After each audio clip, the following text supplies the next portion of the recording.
nine, eight, seven, six, five, four, three, two.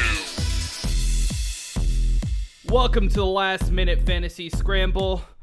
My name is Kevin McCartney, alongside Bobby Digital Janis and Bud Stanio. We're going to hop right into things today, taking a look at that dumpster fire of a Thursday Night Football, which actually ended up being a little entertaining. Bobby, we're going to start with you and ask you to break down how the Jets performed that game. Bobby, how you doing today? Hey, K-Mac, how are you, man? Great. Let's hear it. Yeah, so, I've been watching football. We all watched football for a while, and, this Jets team is just terrible, man. Adam Gase, I don't know. They have Frank Gore running wheel routes on third down. They have Kalen Ballage in there for playing almost half the snaps. It's just a dumpster fire. They have tons of penalties on defense, all those personal foul penalties, especially at the end of that game. It's just a dumpster fire, man. And I'm surprised he's not fired. But as a Dolphins fan, I'm kind of happy about that. It's nice to see the Jets suffer. And then fantasy-wise, the only person you could really trust to roster in fantasy football is Jamison Crowder. When he's been playing, he's been solid, and he had 7 receptions for 104 yards. He seems to be Sam Darnold's favorite target. They have chemistry, and he's a great PPR guy. Sam Darnold, he was a first-round pick, and I don't even think he's that bad. He had some great moments, especially Thursday night. He had that Lamar Jackson 24-yard touchdown run. He looked like Lamar out there with that run, but it's just you can't do much with that team, with that culture, and that bleeds down into fantasy football as well. Jets are a dumpster fire. Again, Crowder would be the only guy that you could roster. Not surprised with how badly they played. No, the Jets are straight up just a bad team. And you got to feel sorry for a guy like Sam Darnold, who shows all this potential, but is thrown into this situation where he just has no room to succeed. I know it's a lot of talk coming from a Dolphins fan, hoping that Tua is somewhere back there ready to be our hope someday, but I don't know. That's asking for a lot. All right, so going over to the other side, we had the Denver Broncos, had some big performances out of them. Bud, why don't you let us know how those Broncos did? Yeah, so if you're a Broncos fan, you're kind of happy that Ripon took you to a win. I think he might be able to carry the load. He looked pretty good until he started throwing some questionable interceptions. But, otherwise, it was the Melvin Gordon show over there. We saw that he could, run the ball. That's what he was brought there to do. No Phillip Lindsay gets him the volume. He carried for over 100 yards. On 23 carries, he had 2 touchdowns. And the big play was that 43-yard run. Now, in my leagues, most of them, we give incentive for 40-yard plus plays. You get extra points. And if a runner cracks 100 yards, they get extra points plus a touchdown. So that turned into like almost a 15-point play against me. So I faced Melvin Gordon. So I was keeping an eye on that game, and he looks awesome. He might be able to go ahead and get them a few more wins going forward until Drew Lock's able to come back. On the receiving side of the ball, though, you like what you saw. Jerry Jeudy, even though he only had two catches for 61 yards, he had that touchdown where he mossed his defender and pretty much just tiptoed and walked in to the end zone. Tim Patrick, your deeper leagues, it might be a guy you want to check out. He had 6 receptions for 113 yards and 1 touchdown. Now, one thing that really sucks on the receiving side of the game is Noah Fant sprained his ankle. I own Noah Fant in 2 leagues, and I did start him in both of those leagues. So you saw him get 5 receptions for 35 yards, but he did get hurt, and he's going to be on a week-to-week basis. So we don't know what's going to happen with him. It's something to keep an eye on. If you're low on tight end, you might want to get somebody else in there. Absolutely. Definitely the Melvin Gordon show. I know at the beginning of the season there were a lot of question marks on what was going into that backfield. But so far throughout this season, Phillip Lindsay just has not been able to get on the field. And you look at that backfield between Phillip Lindsay, Royce Freeman, and Melvin Gordon. Melvin Gordon is taking charge.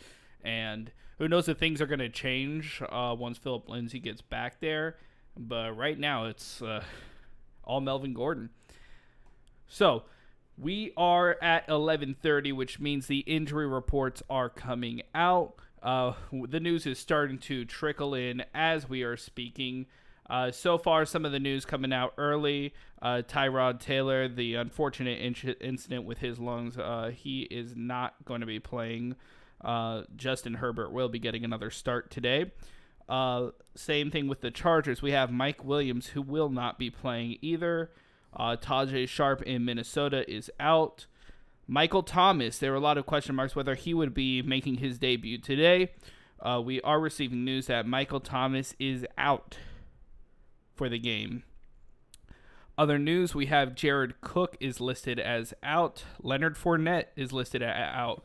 That will be big implications for Ronald Jones owners. This may be his week that it would be safe to ride him out.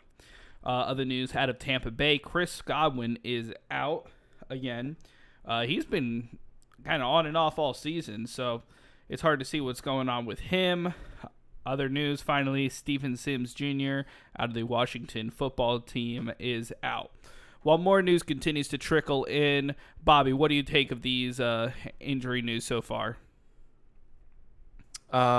I mean, I would say if you have anybody in the Lions-Saints game, just keep in mind that it could be a really high-scoring game. The Saints are down their two top CBs, Marshawn Lattimore and Janoris Jenkins, so that could be a high-scoring game. And some other inactives and actives that are coming up here. I have Joe Mixon and Kareem Hunt both active today, so that's encouraging for fantasy owners as well, and DeAndre Hopkins as well. Well, that's good to hear, especially coming as a Joe Mixon owner. But Likewise. Also that makes my decision a lot harder for a couple of the leagues that I own him in. But more to come on that later. Now I want to take a moment to discuss something that's been going on in the league for the last week or so, starting with this whole Tennessee Titans situation, which seems to only be getting worse. More players and staff are turning out with positive tests. It's unclear whether they're even going to be able to play next week. That being said, you're seeing the same situation. Cam Newton tested positive for COVID-19, which put a lot of question marks on that Patriots-Chiefs game. We did just find out, though, that game is actually scheduled to take place on Monday night. That one's actually going to start before the Packers-Falcons game.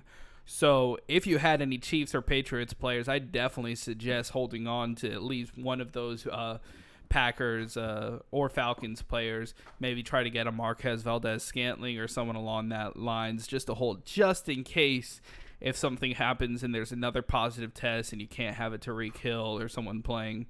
But yeah, there's still a lot coming out. I'm not sure if I feel 100% confident in saying that game is going to take place. So far, Cam Newton seems to be the only one who's tested positive on that team. As long as the teams both remain negative to this point going forward, that game will go on Monday night. But Bud, how do you think that all these COVID tests and things, how is this going to influence the league and fantasy implications for this weekend going forward? I think COVID has really disrupted the fantasy landscape. And if you're one of the people that was crazy enough to play this season, that, you need to make sure your rosters are able to take something like what's happening now. Either you're getting completely lucky and you have 0 to 1 player that's affected by this, but there are other people that have multiple players affected by this. So, have a plan in place for sure. You need to make sure that you have the depth and that you have, backups even on the same team. I think it's likely, though, if you have a player that's affected by COVID-19, that most likely your team is going to go through the protocols that they're currently undergoing in New England and Kansas City. But as far as the Titans go, I think it's kind of a mess. We're seeing every day there are more players or more personnel that are testing positive, and now the NFL is investigating them. So if you're a Titans fan, that kind of worries you because you're probably going to get docked draft picks at this point. And my Bills play them next week, and that game is now in jeopardy. As of this morning, they're saying they don't know what's going to happen. So What's that mean? Does that mean that the Bills are going to take a bye week next week? I think that means that Tennessee needs to tighten up. Oh, but yeah, so it's like if if you're a Derrick Henry owner, you own Tannehill, you own Jonnu Smith like myself, you're kind of like wondering what's the deal. And I mean, if you haven't gotten a plan in place, I mean, you definitely need to look to be able to survive these next at least through next week, because you might be on a double bye week with your Titans players, and that's kind of a problem. And if you have any Bills players, be ready that they might not play just because the Titans can't get it together. Just stay away from my precious Josh Allen. Just saying that. Yeah, please. He better play. And that's coming from a Dolphins fan who has recently fallen in love with Josh Allen. Hey, man, it looks good in shorts. What can I say? And that mustache, huh? Oh, man, I love that mustache, too. Yeah, but that being said, I want to start breaking out every single game we have today or tomorrow night. This is going to lead us into our rapid fire breakdown. All right, so for those of you who tuned in last week, each of these guys is going to have 30 seconds to break down these games. Starting with the Seahawks at the Dolphins. Bobby, the floor is yours. 2 words: sneaky shootout potential. We know how good the Seahawks passing game is. Expect Russell Wilson and DK Metcalf and Lockett to have big games, and they're going to be throwing. However, the Seahawks pass defense is also horrible, and they get into tons of shootouts, giving up tons of fantasy points to wide receivers, and we know Fitzpatrick chucks. Fitzpatrick and Parker due for big games as well. Fitzpatrick out there going to be chucking, and we still have 5 seconds left, so I'm going to keep on talking until Bud take it on. Jaguars at Bengals! J-Rob, get J-Rob in. James Robinson is the guy to go with. DJ Chark, back. Get him in. Go to the Bengals side. Hope Mixon, a little banged up right now with the chest injury. Hope that you can see something good from him. T. Higgins and Tyler Boyd, get those guys in. I think they're going to have big games today. Good to hear. All right, Bobby, take it away. Browns at Cowboys. Let's hear it.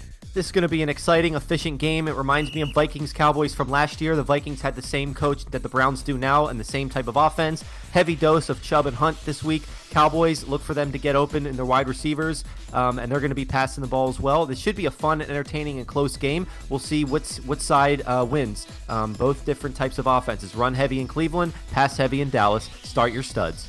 Absolutely. And Browns are over 500 for the first time since 2014. That being said, Bud, take it away. Saints at Lions. Alvin Kamara is, the king of fantasy right now, so you definitely have to start him. Manny Sanders might be a good flex play with Michael Thomas still out. I wouldn't really go too much more on that. For the Saints side, Lions side, Kenny Golladay, Matt Stafford, those guys are going to connect a lot. Marvin Jones Jr. and Hockenson are going to have big days also. All right, Bobby, you got Chargers at Buccaneers. This is the forecast calls for a lot of rain in Tampa this afternoon. Justin Herbert, rookie QB. The Bucs do have a great defense coming in. Eckler will get his. Keenan will get his. But expect a otherwise disappointing day for the Chargers offense. You start your studs in Tampa. You start Ronald Jones getting a full workload now with Fournette out. You start Mike Evans. Might want to stream Gronk, but nothing spectacular in this one. All right, Bud. You have the Baltimore Ravens at the football team. Let's hear it. I think this is going to be a bounce back week for the Ravens, obviously. Don't be deterred by what happened. They played literally the Super Bowl champion. So Lamar Jackson, Hollywood Brown, Mark Ingram, and J.K. Dobbins, I think, is going to have probably a big day. Football side of teams, I think Scary Terry's going to have a difficult time. He's a little banged up right now, but Antonio Gibson, this is going to be his day to shine. Get him in. All right. Bobby, next you have the Cardinals at the Panthers. Go. Well, we talked about on the buy low, sell high, Kenyon Drake. This is the get right spot for him. Put him into your lineup and expect that top 10 production like you drafted him for. Obviously, you're starting Murray, you're starting Hopkins, and not a very impressive Panthers defense. As for the Panthers, love Mike Davis, especially in PPR. I can't trust the rest of their wide receivers, though, however. Cardinals have an underrated secondary. Should be a mid-scoring game, but again, look for excitement on the Cardinals side of things. All right, Bud, you got Vikings at Texans. So Dalvin Cook probably poised for a big game. Kirk Cousins, you might want to get him in there. I think he's going to hook up Justin Jefferson and Adam Thielen. Both of those guys have been playing well off of each other. Texans, you're kind of hoping that you could see something from Deshaun Watson. A lot of people are getting impatient with him. I think he's going to be hooking up Will Fuller today and expect Bobby Giants at Rams. You stack your Rams this game. You play everyone. You play Jared Goff, who's been a top 10 QB. You're playing Woods and Kupp, Darrell Henderson primed to explode. You play their defense. You play the kicker because the Giants are not a very good football team and the Rams are very good. You saw what they did with Buffalo last week. As for the Giants, I don't like anybody on that roster. If you have to, you start Slayton, but I'm not excited about it. Rams big. All right, Bud, you got Bills at the Raiders. Go. Let's go Bills again. I'll say it all day. Josh Allen, the guy's throwing over 300 yards each of his games so far this season. Yeah, he is. Yep, get him in. And Stephon Diggs, you got to start him. Yeah, John Brown's still a little banged up, but I'd be worried about that. Devin Singletary is going to get a lot of work this game. Get him in. Raiders side, Derek Carr, bench him. Don't like this for him. This is going to be a Josh Jacobs show, so make sure that he's fired up and ready to go. Bobby, Colts at Bears. Rain and wind expected in Chicago. Nick Foles is a solid QB, but nothing over the top. I still don't trust Matt Nagy. If this will be an uninspiring game, Colts have a great defense. They lead in all defensive statistical categories. Xavier Rhodes having a great career resurrection in Indianapolis. You still start Taylor. You still start Robinson. You start Montgomery. But overall, an uninspiring game, could be a low-scoring one. Could be a low-scoring one indeed. All right, Bud, you got Eagles at 49ers. Hope Miles Sanders could get going. Carson Wentz is a hard guy to trust right now, so I'd be really leery on starting any of those wide receivers over there. You might be able to start Zach Ertz and get away with it. 49ers side of things, they're 2-1 with a banged-up team. They're really good. Jerick McKinnon and Jeff Wilson are going to be carrying the load there, and Kittle's supposed to be back, so get Kittle in. All right, and we have our postponed night football matchup between the Patriots and the Chiefs. Bobby, take it away. Belichick's a great coach. You'd think he'd have his guys ready, but the last-minute virus test for Cam Newton, and he won't be available. But Andy Reid's also a good coach, too. And seeing what they did, I think Chiefs win big here. You start, of course, all your Chiefs, and you don't worry about it. As for the Patriots, there's nobody I'd like to start. Maybe Julian Edelman in a PPR league. That is it. I don't trust Jared Stidham with the short notice. All right, and Monday Night Football matchup at Lambeau Field. Falcons at Packers. Bud, let's hear it. So Matty Ice has all of his guys, apparently, Julio, Ridley, even Gage, all supposed to be good to go. They are all a little banged up right now, so kind of hoping that Ridley goes off. Packers side of things, Aaron Rodgers is, the truth. He's been showing what he can do. Lazard is out for the season, so get MVS in and Devontae Adams back. Aaron Jones, big game too. All right, that is all the time we have for this rapid fire breakdown. Thanks for playing along. I think we got a lot of insight into that.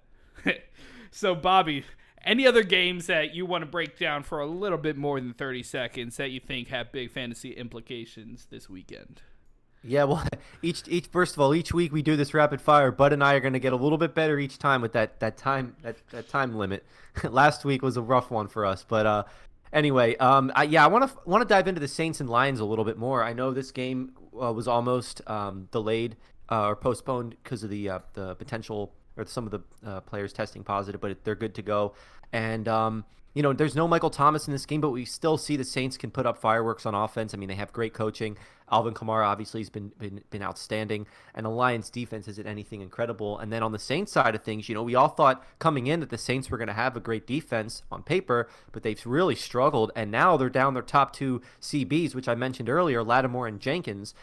This Lions team getting Golladay back now has another week of preparation with their offense. If we remember last year, before Stafford got hurt, the first half of last year, the Lions were a top 10 offense, and Matt Stafford was a top 6 fantasy QB until he got hurt again last year. And so now, and they're returning the same pieces. They have a lot of guys that can perform on offense. And, the Saints still have a strong interior run defense led by Cameron Jordan. And so the Lions, they're going to try to run Adrian Peterson, but they have to realize eventually that those 2-3 yard runs up the middle don't work. And I think they're going to have to air it out this game. So my point being is I think this is going to be an exciting game. I think it's going to be a shootout. Both teams are 1-2 and they're desperate. So if you have anybody in this game, Kamara, of course, I'd be ecstatic. I think you can get away, like Bud said, with Sanders or Traquan Smith as a high upside flex. And then you start your Lions, you start Stafford if you can, and Golladay. And I would even slide Marvin Jones. And your boy TJ Hawkinson, K-Mac's been really good too. I think he's going to be huge in this game. I think this is going to be a really exciting game. Yeah, I think this is going to be a really exciting game. Yeah, and we have some breaking injury news coming out of Seattle. A lot of people went to pick up Carlos Hyde this week with Chris Carson being out potentially. However, things have flipped around. Carlos Hyde is listed as inactive for this game, while Chris Carson is going to be playing. This means definitely start Chris Carson if you have him, but this could potentially give Travis Homer potential outlook. If you're looking for somebody to plug in, Chris Carson is playing, so he's not going to be a surefire start. But you figure with Chris Carson injured, he might be limited in his snaps, and that might give Travis Homer more of a chance to be a potential boomer bust play. Bud, what do you think about that situation over in the Seattle versus Miami game? I think if you have Carson and you picked up Homer, I've seen a guy do it actually this morning. I don't think you're starting Homer unless you're in a really deep league. I do like Travis Homer a whole lot. He's one of my favorite Hurricanes.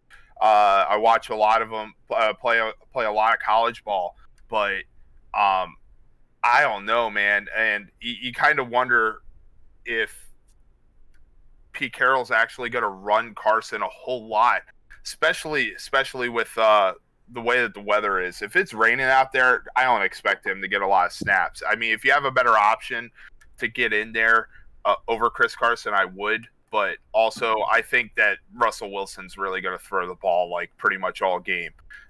He's chasing MVP for sure. Russ is going to cook, as they say. So, I mean, I don't see them running a whole lot, but you could see Homer get some carries, and maybe, I don't even know if he's active, but if they throw in DJ Dallas too, also another Hurricane, he might get some carries over there. But I'd be really leery about starting Carson, especially, I mean, if he tweaked his leg, I wouldn't. Yeah, for sure. And you look at this matchup, and Bobby mentioned it during the rapid fire breakdown. This definitely has some shootout potential. You look at the Dolphins, and they're going up against the 32nd ranked passing defense, I believe it is, and they are beaten up. You look for guys like Devontae Parker to have a potential big game, and you look at the other side, led by Mr. Unlimited, Russell Wilson, out there threw 5 touchdowns last week. Man, 5 incredible. touchdowns. You believe that Russell Wilson never even got a single MVP vote in his career either? It's unbelievable. This guy's the real deal. He is only looking better year after year. And with the improvement you're seeing with DK Metcalf, you see Tyler Lockett, this offense is unstoppable. And the Seahawks have always been known for a team that puts defense first, but their offense this year is one of the best I've ever seen. let alone just being a Seahawks team. So I'm excited to see what comes out of this squad. Really excited to see where they go. I feel that picking anybody in this group, almost like looking at that Kansas City Chiefs team from a couple years ago, like they're all on a road to score big points every week.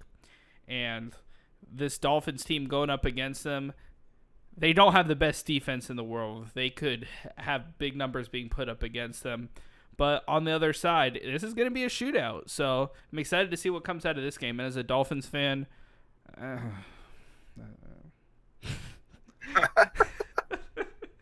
Yeah, I second that, K-Mac. I just have no idea what to expect, man. Cautiously optimistic here. yeah. That being said, Bud, did you have any other games that you wanted to take a closer look at from this slate of games this weekend? I'm trying to think. I like a lot of them, but trying to think which one's my favorite. I'd probably go for Monday Night Football. I'm really stoked, number one, that we're getting a doubleheader on Monday night, because those are always fun, right? But so I'll be clicking between ESPN and CBS tomorrow on my break at work. But so yeah, the Falcons. This is, I mean, we say this about the Falcons every week, but this is a must-win for them, right? So they haven't won a game. They're good at blowing leads. Yeah, especially Super Bowl leads. 28-3. Never forget. Gosh.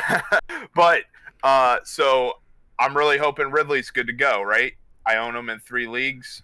He's banged up. Julio didn't even play last week. He's coming back, still banged up. Gage, banged up. They didn't know if he was going to go. So you have all 3. So you're kind of hoping that he's there, or all 3 are there and ready to go. And especially if you're also a Matt Ryan owner, there are some out there.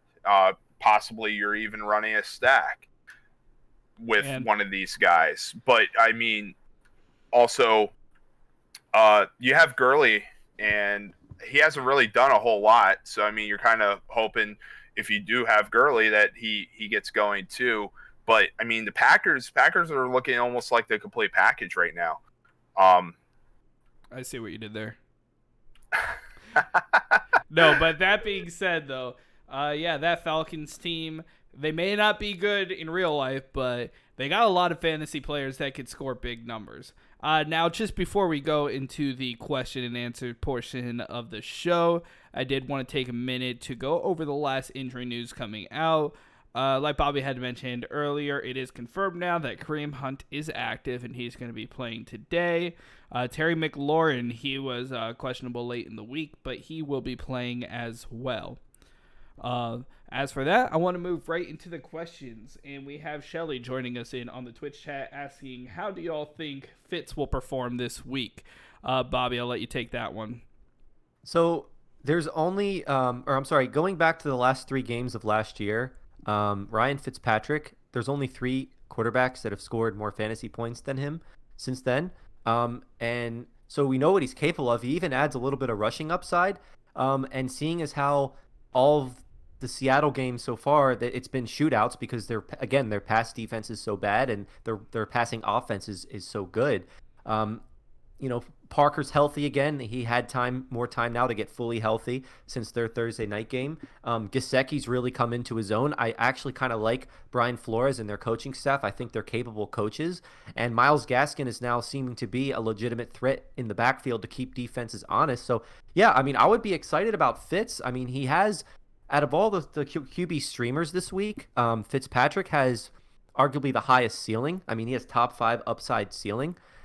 This week. Now there is always that small chance that we get bad fits where he throws those interceptions and he's turnover prone at times. He has that side to him, but if you, depending on your QB situation, and if you need to roll Fitzpatrick out, I mean, I definitely like him this week. I definitely think he has that upside as well.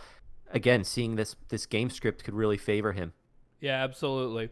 And Ryan Fitzpatrick, he'll have his streaky games on and off, but usually he has at least more than one good game before he starts to throw his 5 interception game or whatever. Right. And I feel that this matchup really favors him. I love him this week. I think he's a perfect plug-and-play option.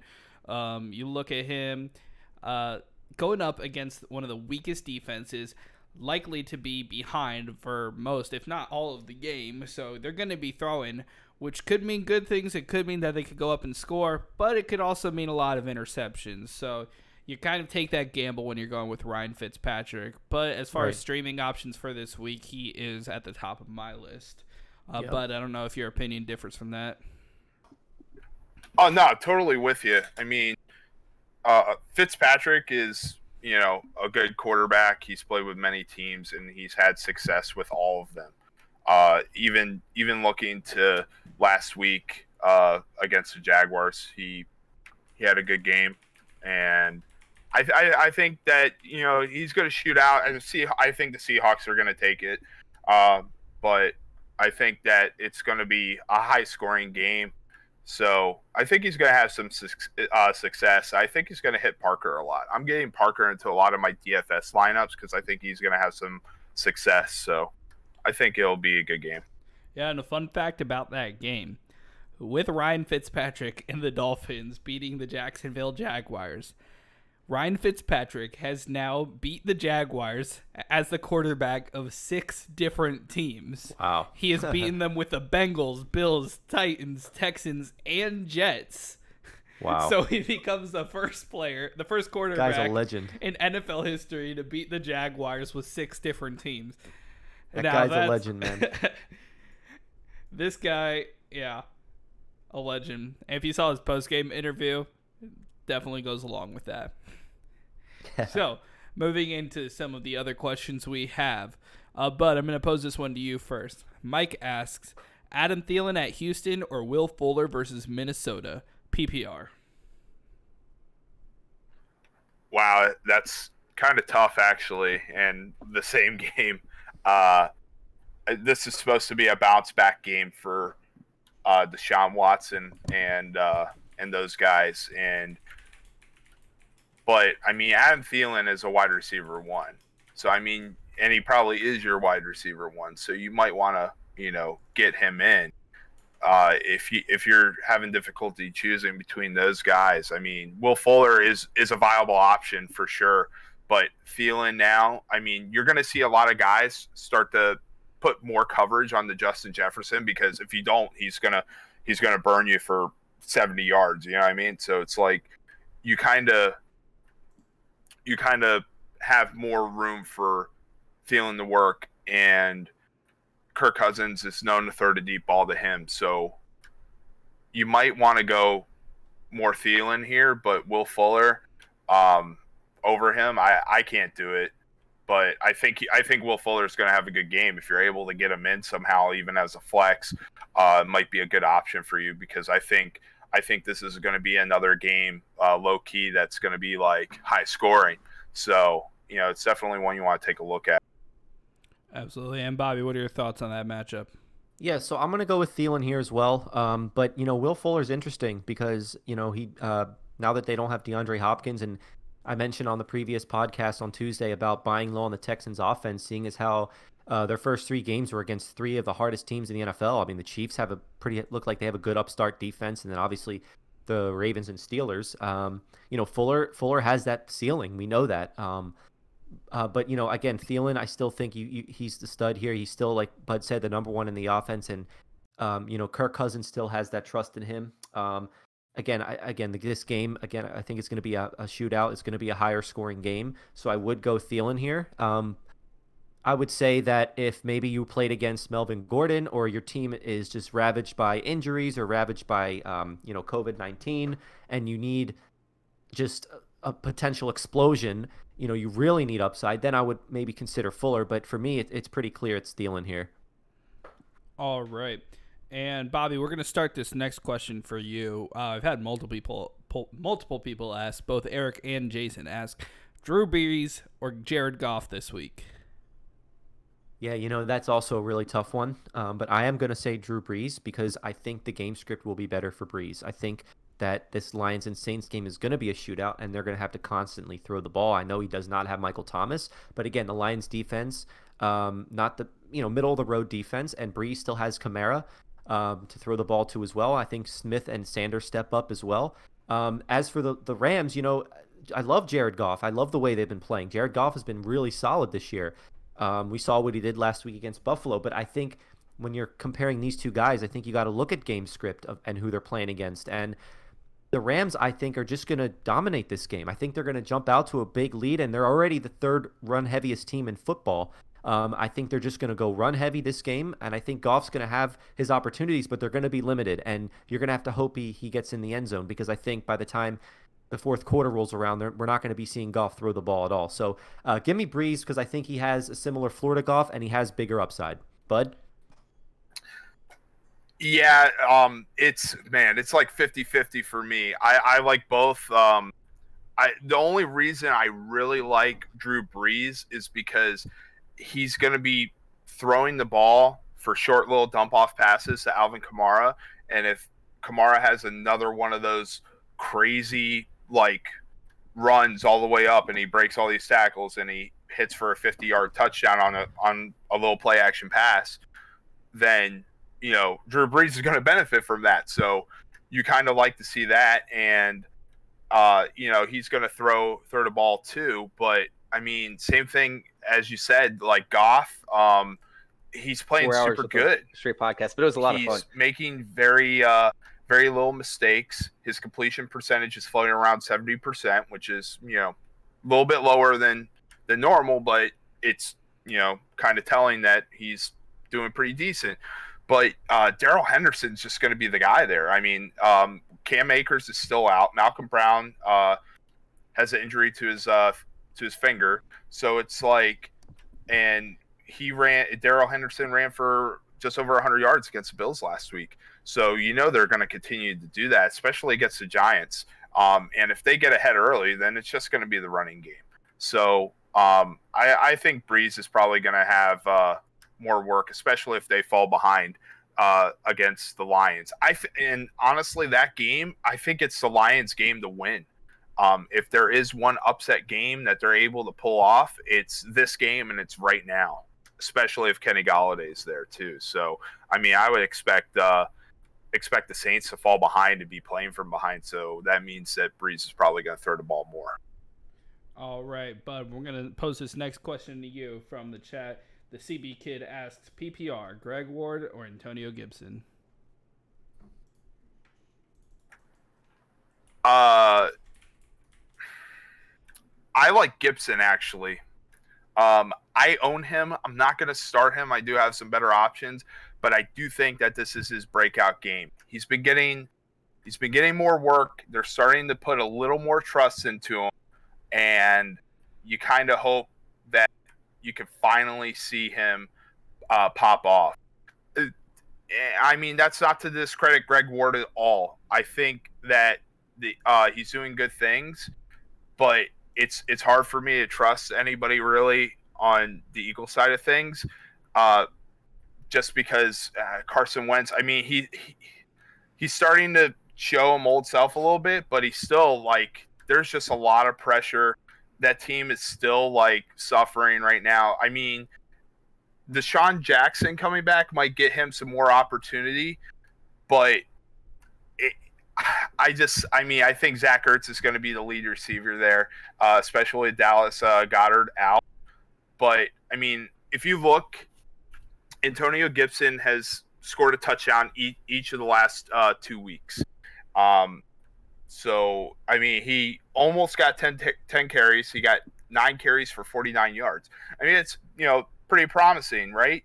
He's averaging almost 5 yards a carry, and they're feeding him the ball. So they're putting some trust into him. And, going against Baltimore is still a little shaky after facing Kansas City last week. I think Gibson's going to have a pretty good running game and might even get a pass or two. So, I mean, I would go with him over Ward, actually. Bobby, what are your thoughts on that? Yeah, I mean, those are fair points, Bud. However, I will say I would rather go with Greg Ward. I'm not crazy about either option here, of course, but with starting off with Gibson, you mentioned about touchdowns in the last 2 weeks. He has seen his snap counts increase. eventually the staff is finally the staff is starting to realize that he's the best running back on this roster, and I do love his talent coming in. But again, I think Baltimore's angry. Their defense is a lot better than what they showed on Monday night, getting embarrassed by Patrick Mahomes.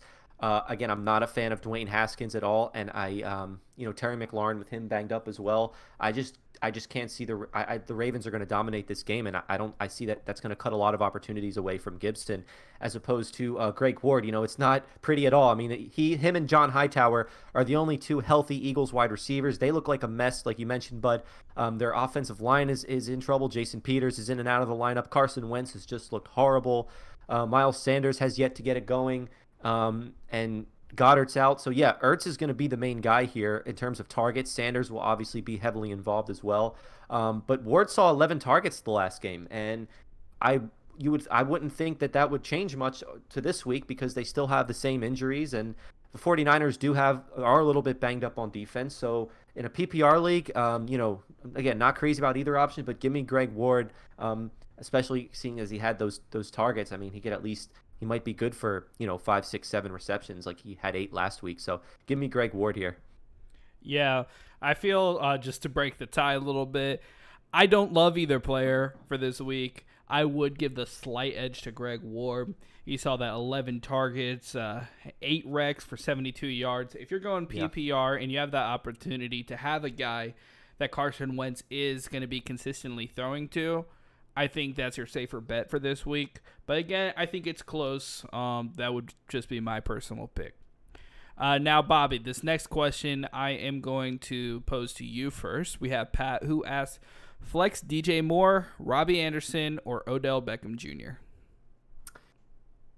Did he mention the setting of his league at all? Or no, so I'm going to just go say standard. Okay, yeah. A lot of people drafted DJ Moore to be their wide receiver 1. The guy just doesn't get targeted in the red zone. He just doesn't get touchdowns. He's a possession receiver, and Teddy Bridgewater is a very dink and dunk quarterback, and that's how Mike Davis getting a lot of receptions. So Moore's seeing the volume, except for last week he only had I think two receptions, but the previous 2 weeks he's been seeing the volume. I would go Odell here. I know he hasn't been sexy at all. He hasn't really, they're a run-first team. He hasn't seemed to connect with Mayfield. But, we know the Browns are the run-first team, but the Cowboys, their opponent this week, they actually are 8th. They have the 8th best run defense in football. So, their defense isn't too bad against the run, and they have some injuries in their secondary. The Browns might be forced to throw this game, or maybe they'll come out and go play action with Chubb and Hunt and try to connect with Odell on a few deep balls, especially in a standard league. So I would lean Odell here. I'm not, it's close. I'm not super happy about it, but yeah, give me Odell. Bud, what do you think? Yeah, I'm with you. I think Odell's going to have some volume this week, but it's been kind of wishy-washy, right? And as far as Odell goes, like either he has a good week or he has a bad week. And we know what he's capable of, but there's a lot of mouths to feed over there, and it's one of the things. And the Browns seem to be relying on the run game pretty heavy right now, and it's hard to trust DJ Moore. I own him. I drafted him as one of my wide receivers, and I've been lucky. I've been getting by with his lackluster performance right now. You're kind of hoping that you can see something from him. He doesn't really get going until the second half, and it's kind of nerve-wracking to watch. But I'm totally with you, not by much, but I think it's going to be Odell for sure, especially against the Cowboys. There's a lot of opportunity there for him to get some good work. All right, Bud, this next question I'm going to pose to you. We have Chris Carson. Should I roll the dice with Chris Carson now that he's expected to play, or play it safer and just start David Johnson? And this is PPR. David Johnson's healthy, so let's start right there, right?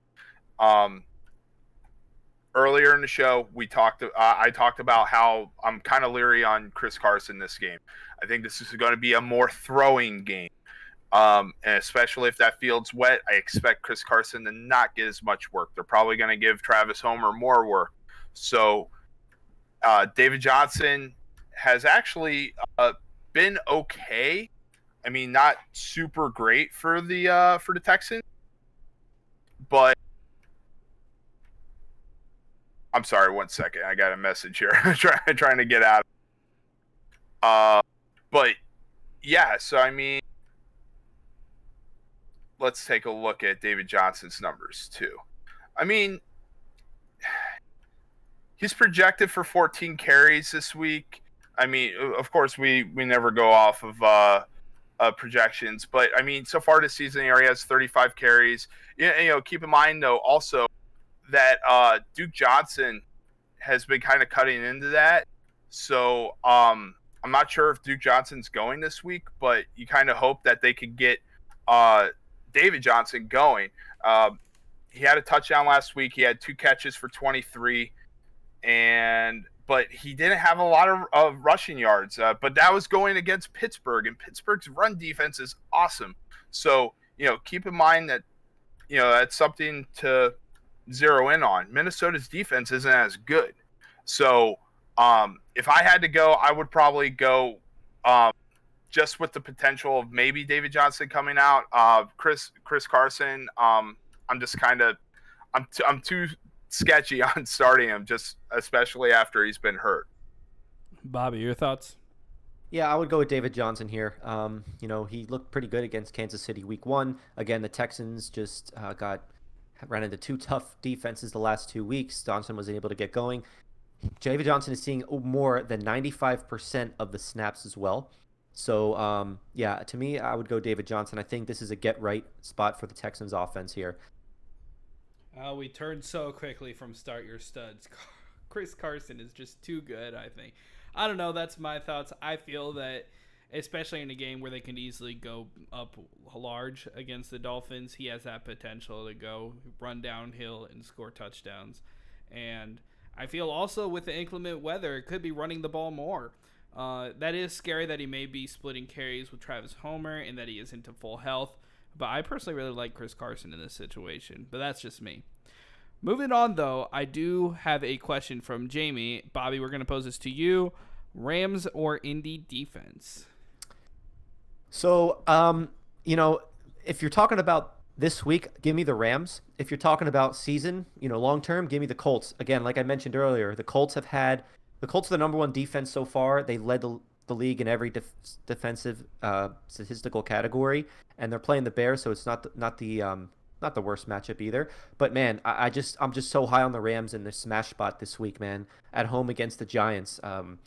I love their upside. I think they're going to dominate this game, and the Rams do play the Washington football team next week, so they could be a good hold for next week as well. Again, close call. For me, I'll lean to the Rams in the. Yeah, I personally stream my defenses a lot, and the Rams were a pickup that I had in a couple leagues this week because I think they're just such a good play this week. Love like it. Bobby said, as far as next week also, so they're a good team to pick up and hold on to. Yep. I love them this week. That's just my opinion. But Bud, I have a question to you from Tommy, who asks, start Mixon versus Jags or Golladay versus Saints, half-point PPR. Oof. That's tough. Well, first, real quick, talking about Indy's D, I started them last week and the week before that. So it's been super awesome, smooth sailing in my big league, and those guys are awesome. But so I own both Mixon and Golladay. Obviously, this is probably a flex. Mixon is expected to play today, but if you have your choice between him or Golladay, I gotta go Golladay. He came back, he performed well. Like we said, we were kind of hoping he would on his first week back, and he did. But so we know he's okay and he's ready and he's good to go. Mixon's been kind of lackluster the first 3 weeks, but I mean, we think that the Lions and the Saints are going to have a good old shootout over there, and you can expect Kenny Golladay is going to get a lot of the work. from Matt Stafford. So I mean, I would probably go Stafford, or I mean Kenny Golladay in this case. All right, Joe Mixon. We're all Joe Mixon owners here. Yep. And I know I could speak from behalf of every Joe Mixon owner. I need this to be your week. Joe Mixon, please. I'm just asking. I feel like you have a favorable matchup this week. I feel that you have all the potential in the world. You're healthy. You're super talented running back. Let this be your week. Break out, please. I need you. Thank you. Bobby, Joe Mixon or Golladay. I know those are two guys you're high on. Yeah, and I have plenty of shares in them across my leagues too. You know, I think, again, I think both are going to have great games. I'm loving Mixon this week. I really am. The offensive coordinator in Cincinnati came out and said, you know, we need to start running the ball better. We need to, because, you know, Joe Burrow can't keep throwing the ball 40, 50, even 60 times on Thursday night 2 weeks ago against Cleveland. You can't keep throwing the ball, and he's going to get, and that offensive line, he's going to get beat up. You don't want that for your franchise QB. They paid Mixon all that money. You know, you would think the coaching staff would look at that, make adjustments, get him the ball, and it was encouraging what the offensive coordinator said. We will see what happens, but yeah, I'm going to go with Golladay, seeing as it's a PPR league.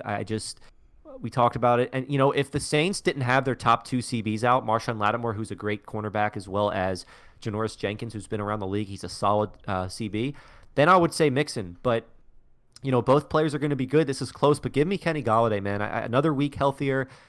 Again, getting that chemistry back with Stafford. We've seen them have that chemistry before. He's such a big play threat. He opens up everything for that Lions offense in that positive game script, which, again, we think is going to be a shootout. I'm with Bud. I'm going to go Golladay, but I'm really excited about both guys this week, and it's really close. Yeah, for sure. And speaking about that shootout, I'm still not 100% sure about that Saints offense. You see, Drew Brees just looks out of form when he doesn't have his big guys to throw to. And with Michael Thomas out, Jared Cook out as well, I think it's going to be tough for him to throw the ball. I really see him finding Alvin Kamara a lot. I'm really hoping so as a Kamara owner myself. He's shown to do it so far. Kamara getting just as many catches as carries. Like, he seems to be a guy who could do it either way. And at the end of the day, I feel that Drew Brees just doesn't have the arm strength to throw much further than to the backfield. It feels just more and more lately, especially without his Michael Thomas and people like Jared Cook. I'm not really sure what to expect out of that game. However, we have time for one more question, but I'm going to ask you this. Kevin asks, start two, Robert Woods, Miles Sanders, Devontae Parker, or Mike Davis. Only one running back. Okay. Half point PPR. Start two. List them off for me again, if you can. So, Robert Woods, Devontae Parker, Mike Davis, or Miles Sanders. I know I got to start Miles Sanders, right? But he's going up against the number one ranked running defense. I don't know. This is tough. Man. I mean, Kevin, you know what? Yeah, I think I'm starting Sanders because I have to, right? But in this case, I fade him. If you're in PPR and you have Woods and Parker, I kind of like those guys a little bit more, especially Robert Woods. Parker, I think, is going to have a good day. He's been getting the target, so I mean, you like what you see there, and especially with the other guys getting some work. I kind of like that. If you were to like kind of switch one, I'd say you have to start Woods. I would get him in. But if you want to switch Parker out, maybe you could go Davis, because Davis is for sure getting the workload. I mean, if you have him, you might as well use him until Christian McCaffrey's coming back, because he is getting the work, and I think that he is going to get a lot of work against that Arizona defense. So I would say Woods and Parker, but if you did want to get one of the other guys in, I would put Davis in over Parker. Yeah, I mean, that's a good problem to have. That team is so stacked with such a deep bench. So anybody who's listening in the Bucket Boys Fantasy Football League, if you're looking for some depth to your team, I am open. I mean, Kevin is open for trades. That being said, that's all the time we have for questions today. Just want to move on to this last segment where we preview our breakout players for the game. Last Thursday, I got to say, John came ahead with his Sam Darnold prediction. Sam Darnold basically doubled up on his ESPN fantasy projections. So he is the winner. That puts him up at 1 game to my 2. Moving on to this weekend, we have an interesting slate of games. All right, we are going to start with John's pick, who did come in, and he said that he is picking Marquez Valdes-Scantling. I think that's a fantastic pick, especially with Lazard out and Devontae Adams coming off of injury. I think MVS has the potential to really go off this week. That being said, we are going to move into Bobby. Bobby, who is your pick for breakout player of the weekend? And to give a quick explainer to the audience, we are talking about players going up against their ESPN projections. For the sake of this, we go up against PPR or 1 point per reception projections and see how we rank players and see how much higher than their ESPN projections we expect them to go. Yeah, I was, kind of, there are a few guys I was looking at. There's a lot of exciting matchups this week. We did talk a little bit about that Rams and Giants game, so I'm gonna have to go with Darrell Henderson Jr. here. The guy has looked like incredible. We saw what he did against the Bills last week: 20 carries, 114 yards, and a tutty. And then last week, or the previous week, against a tough Philly run defense, 12 carries, 81 yards, a touchdown, and he even caught a 30-yard pass. It looked like a wide receiver, and so. They haven't really gotten much involved in the passing game, and you'd think that now he might get even more involved. They have a great matchup against the Giants. Cam Akers is out. Sean McVay came out this week and said straight up, hey, Darrell Henderson Jr. is our starter. The Rams have one of the best offensive lines in the league. Like I mentioned earlier, they have their top 3 in rushing, meaning they're a running football team. That's what they're going to do. McVay's a great coach. I love him anyway, the way he schemes up plays, and he's a smart coach. So you always like to have guys in good coaching situations. So I'm going with Darrell Henderson Jr. His projected points on ESPN and PPR leagues I'm looking at is 15.5. So already, they're pretty high on him, but I think he might pull a James Robinson from last week and hit the 30 mark. All right, you're choosing Darrell Henderson, and that would be my breakout pick. Okay, Bud, who's your pick? I like the Darrell Henderson pick. I'm not gonna lie. I was kind of like really scared because he kept running against the Bills. I was like, man, this guy's gonna destroy us right now. Like, he was looking really good. I think, all the points you made, absolutely. I think that guy's gonna get a lot of work. Mine, we talked about him pretty much all day, and even last week. I want Kenny Golladay, man. Nice. Let me get it. 15. He's projected for 15 points in ESPN PPR. I think he's going to get above that. Not by much. I'd say he's probably going to get about 20 points. I'm hoping that he gets either a good amount of receptions or multiple touchdowns. Last week, his first week back, he was targeted 7 times. He got 6 of those for 57 yards and a touchdown. You kind of like what you see there. I'm starting him in a matchup I must win. I don't want to lose to this guy. And he started Melvin Gordon against me. So I'm really hoping that with New Orleans defense banged up, that Kenny Golladay can get going. I'd say he'd probably get around the same amount of receptions, but I'm really hoping for a deep pass for a touchdown. So I'm expecting to see that today. So I'm going to say that Kenny Golladay is going to get about 20 points or so, maybe more. All right. So I personally really wanted to go with Joe Mixon, but I actually feel that ESPN ranks him a little higher than I project him. I still feel he's going to have a good game this matchup. But the one guy that I'm looking at who I really see blowing up this week is Kenyon Drake out of Arizona. He's going up against the 31st ranked defense against the run in Carolina. This is a game that Arizona is going to be up a lot, and I feel that they're going to be running the ball early and often. I do worry about Kyler Murray's potential to run the ball as well, but I feel that Kenyon Drake, it's time for him to go off as well. I think that he's going to have a huge game this weekend, and I'm expecting at least a couple touchdowns out of him. I'm really high on Kenyon Drake this week, and I'm thinking big things. So just to go down that line. Oh, go ahead. I just wanted to say I want to mention one thing. I love the Kenyon Drake pick, K-Mac. I love in that as well. I'm an investor in him as well in some leagues, so I need him. But one guy I just want to mention real quick.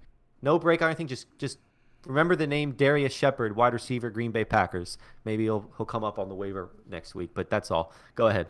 All right, Darius Shepard. Okay, so yeah, just run down the line one more time. John's pick is Marquez Valdez-Scantling. Bobby's is Darrell Henderson. Bud has Kenny Golladay, and I have Kenyon Drake. So that about wraps it up for us today. Thank you all for tuning in, asking your questions. Glad to answer them. We'll be here every Tuesday, every Sunday to answer all of your fantasy football questions. That being said, alongside Bud Stanio and Bobby Digital Janis, I'm Kevin McCartney, and good luck in fantasy this week. Thanks for tuning in.